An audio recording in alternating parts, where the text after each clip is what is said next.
Okay mga ka-steel horse, so bike cleaning tayo, chain cleaning using Mototech chain cleaner.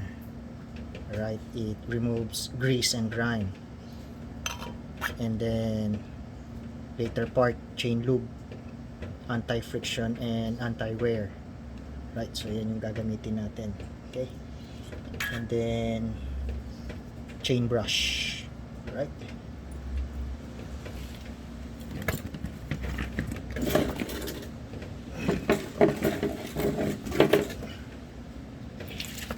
so lalagyan lang natin siya ng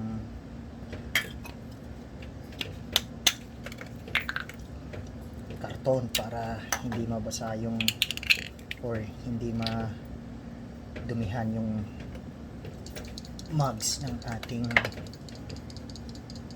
gulong. Right, let's see if it will roll. Hopefully it will roll. Yep. Okay.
So make sure lang hindi nyo pinapandar, no? Dapat off yung engine.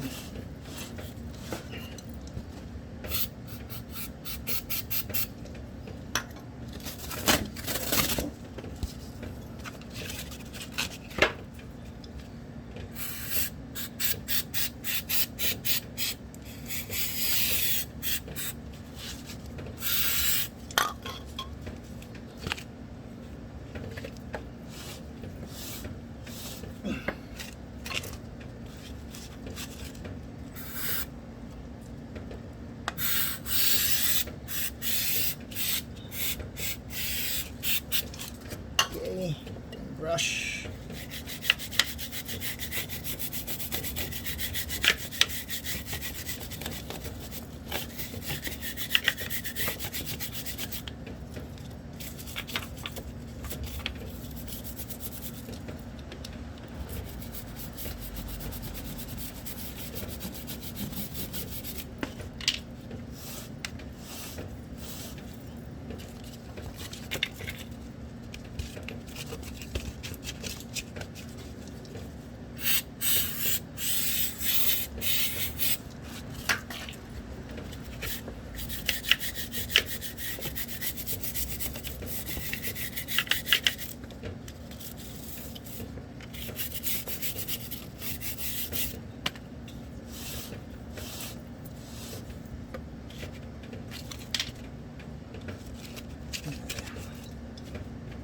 So ang cleaning daw ng chain is doon sa advice ng iba is at least every 300 kph 300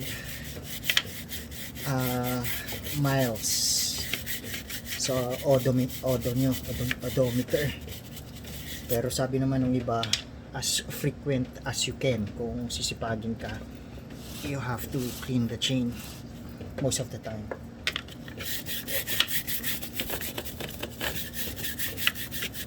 Kasi ang maintenance ng motor is chain and coolant.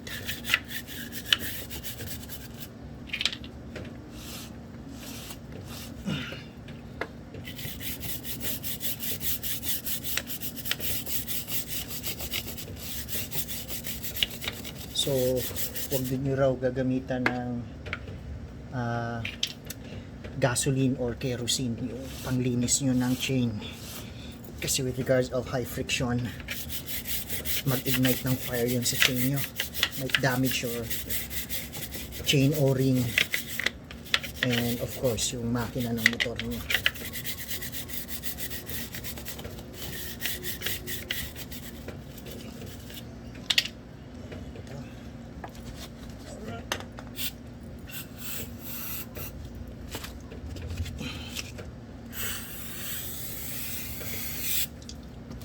So, look at the grind, no? Babagsakan talaga.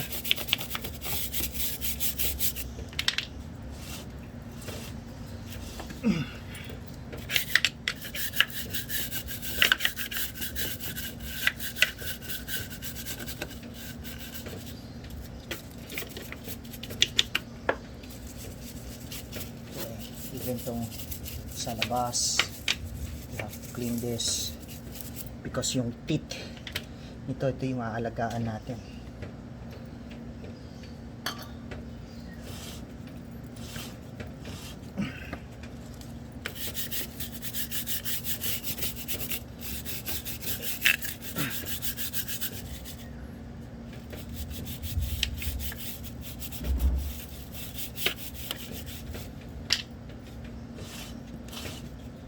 Alright, dapat din meron kayong product stand para mabilis nyong maikot yung rear tire. So, gamit kayo ng basahan. You have to clean entirely the chain. Okay. Alright, even this one. Very effective, huh?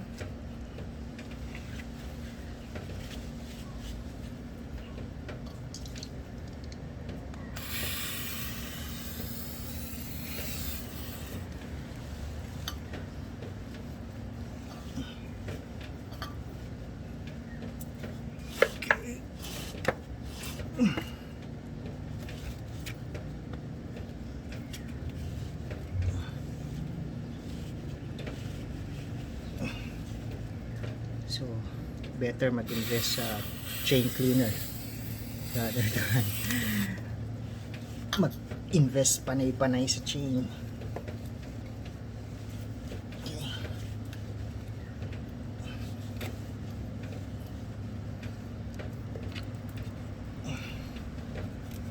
Right.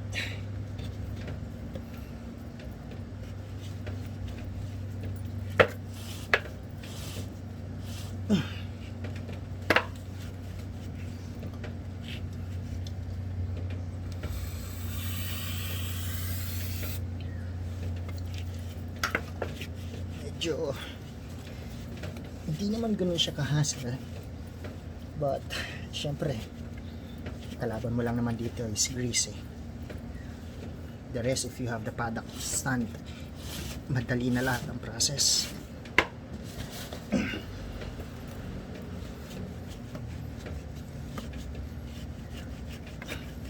So again, ang maintenance ng big bike is mostly the chain cleaning and the coolant. So yun yung mga lagi daw nating babantayan.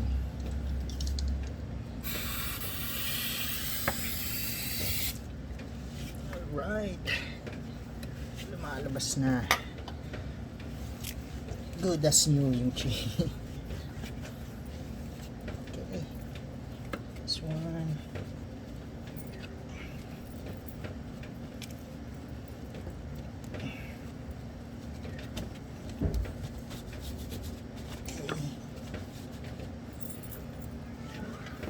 Yung basahan naman, actually nabili ko lang to, one set 20 pesos. So tulong na rin doon sa mga nagtitinda, even though na medyo mahal siya sa 20 pesos per set.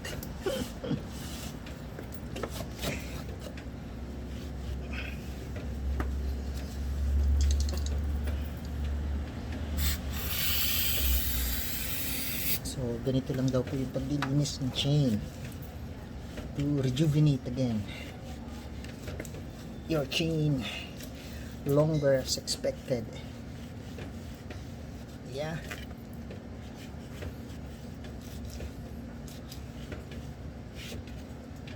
Actually, hindi naman advisable na hugasan mo after ng tubig at sabon. Actually, this one will be nice.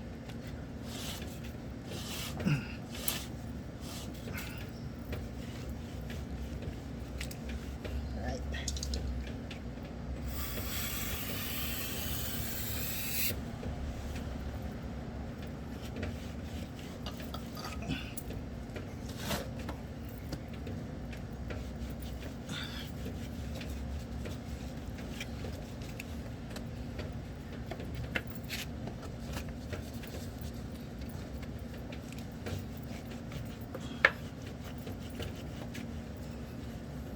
Alright guys, konti na lang, malinis na siya.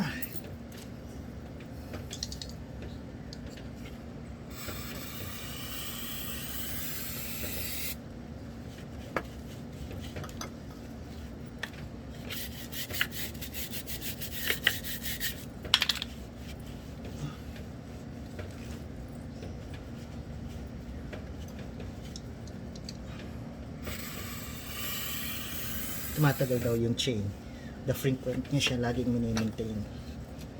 Kasi if hindi nyo mini-maintain yung chain, ito yung mga o-ring madadamage, yung tension niya luluwag, and then the same time itong you call this, yung rayos ba ito with certain teeth, yan ang madaling mapudpod pagka nag-wear na yung chain nyo.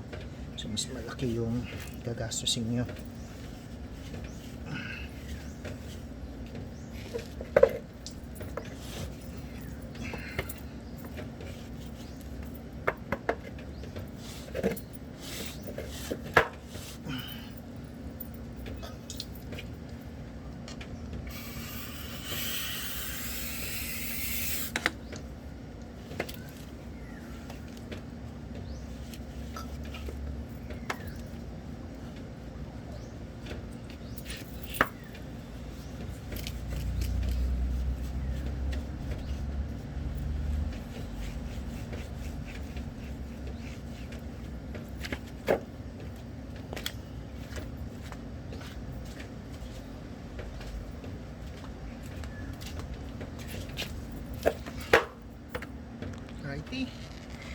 So, after, okay, konting linis pa, rejuvenated na ulit natin siya.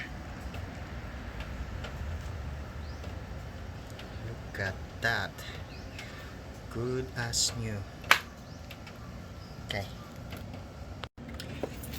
Okay mga ka-steel horse, so na-rejuvenate na ulit natin itong chain natin, no? So really good as new. So lumabas na talaga yung tunay na metal skin ng chain natin, no? So natanggal na natin yung grease and grimes, and then of course what you need to do after is conduct the 5S. Siyempre you have to clean things na contaminate bahagya ng ating chain cleaner, no? So let's clean this para talagang gwapong-gwapo. Okay. Again, mga ka-steel horse, yung ginamit ko palang paddock stand is hindi yung hook type na kailangan mo pang bumili ng adapter for the paddock. So ang binili ko is yung universal paddock stand. So kung makikita mo, hindi na ako naglagay ng adapter dito. So I'll just hook it up dito sa parang frame chassis nung Rebel ko. Same other with the other side. And then itong holder niya, so any type of big bike kaya niyang i-carry kasi universal siya. So again, if you're interested with this, you could contact GRJ Full Throttle. So mas mabilis siya. Clean.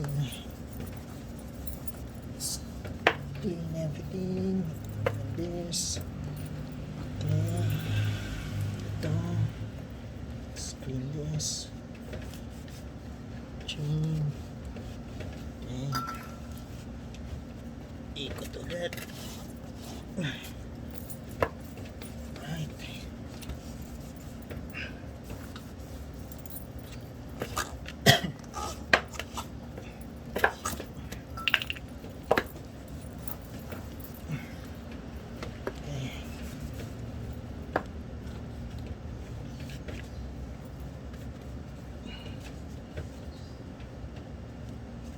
Okay. And then yung last na gagawin natin is gamitan na natin siya ng Mototech chain lube. So ilulube na natin yung ating Honda Rebel chain.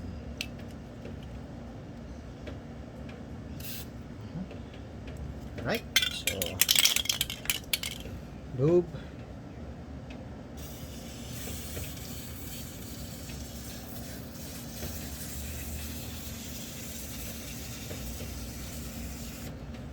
Then even here sa labas, sa o-ring.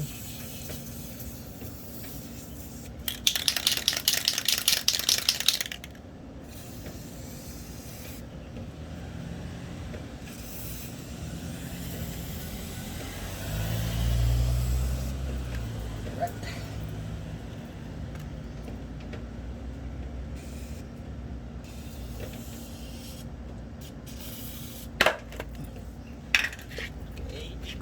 Natin. Okay.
Properly lubricated.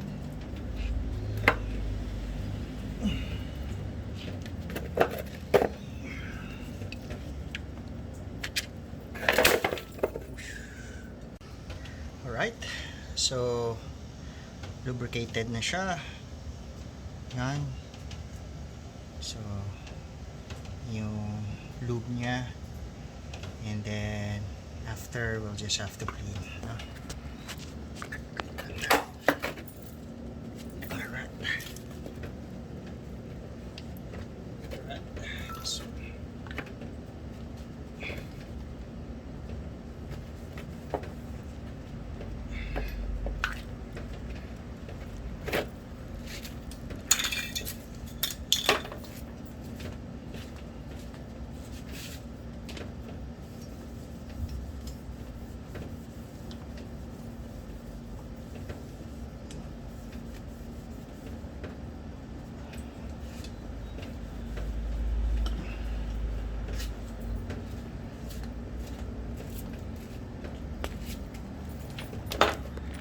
Right, it's a steel horse. Look at that. Gusto na natin siyang linisin. Lubricated na rin siya. Okay, good as new. Good as new. Thank you for watching Steel Horse. Bye-bye.